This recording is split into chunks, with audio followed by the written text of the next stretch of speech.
tous, ravis de vous retrouver pour cette édition du 13h. Un petit air de nostalgie maintenant, puisqu'on va parler du temps des grandes croisières et de ces magnifiques bateaux qui ont marqué notre histoire. Le France, bien sûr, le Normandie aussi.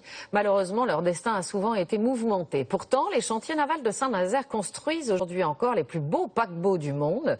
Et certains rêvent déjà d'embarquer sur le nouveau France, qui n'est pour l'instant qu'au stade de projet. C'est notre séquence sépia, elle est signée Nicolas Lemarinier. Une ligne est lancée, 2 tours noires et rouges. Voilà à quoi ressemblera un jour le nouveau France, qui n'est encore qu'un projet. La silhouette rappelle évidemment celle de son illustre prédécesseur. Reconstruire le France, une preuve que la nostalgie des grandes croisières est toujours bien présente. Avant le France, il y a eu cet autre colosse des mers, le Normandie, un paquebot lancé en 1932, mais qui a mal fini. C'était en 1942, le 9 février à 14h30, dans le port de New York. Normandie sombrait au milieu des flammes. Pensée dès 1935, empêchée par la guerre, la construction du France commence en 1957 dans les chantiers de Saint-Nazaire. Voici le France, futur géant de la Transat, qui sera doté de 4 hélices et déplacera en charge 55 000 tonnes. Le 11 mai 1960, jour J à Saint-Nazaire. 100 000 spectateurs assistent à l'inauguration du paquebot. Glissant à la vitesse de 35 km/h sur 40 tonnes de graisse, le super paquebot, long de 315 mètres, a pris contact avec la mer. Pour la première traversée jusqu'à New York, il y a presque 2000 passagers. Juliette Gréco et du voyage. Cette folle ambiance et l'accueil triomphal à New York masquent un sérieux problème. Le billet pour la traversée coûte plus d'1 mois de salaire moyen. Les Français boudent les croisières tricolores. C'est beaucoup trop cher. Alors je suis obligée de choisir une croisière étrangère. À contre-cœur. À contre-cœur.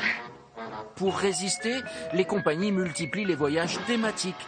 Une croisière linguistique pour les petites Anglaises censées apprendre le français. Est-ce que vous apprenez beaucoup au cours de ce voyage? Pardon? Une croisière club de vacances, humour assuré.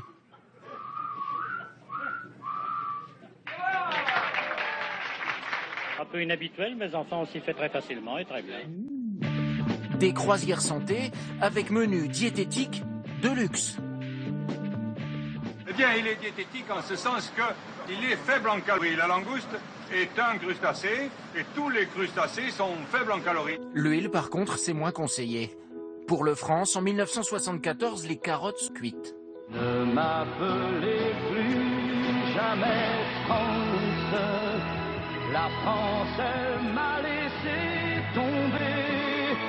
Ne m'appelez plus jamais France. C'est ma dernière volonté. En 1979, le navire est racheté par une compagnie norvégienne. Il est rénové et devient le Norway. Direction Miami et les croisières dans les Caraïbes. La France a perdu son beau bateau mais garde l'extraordinaire savoir-faire des chantiers de Saint-Nazaire. Ces 20 dernières années, ils ont construit les plus beaux palaces flottants du monde. En 1997, le Splendor of the Seas. De plus en plus, on trouve à bord du navire des super trucs qu'on ne trouvait pas dans le temps. Mais par contre, ce qu'il y a, c'est que maintenant, on a l'air de voir plus un bateau sobre qu'avant, on voyait un bateau qui était un petit peu claquant. En novembre 2003, le chantier du Queen Mary 2 est endeuillé par l'effondrement d'une passerelle qui tue 16 personnes. 5 semaines après l'accident, les ouvriers et leurs familles visitent le bateau achevé. Émotion et fierté. C'est un beau bateau, très beau bateau. On a une certaine fierté, bien sûr.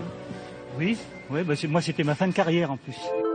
Aujourd'hui, le Queen Mary 2 suit le sillage du paquebot France et effectue la traversée de l'Atlantique.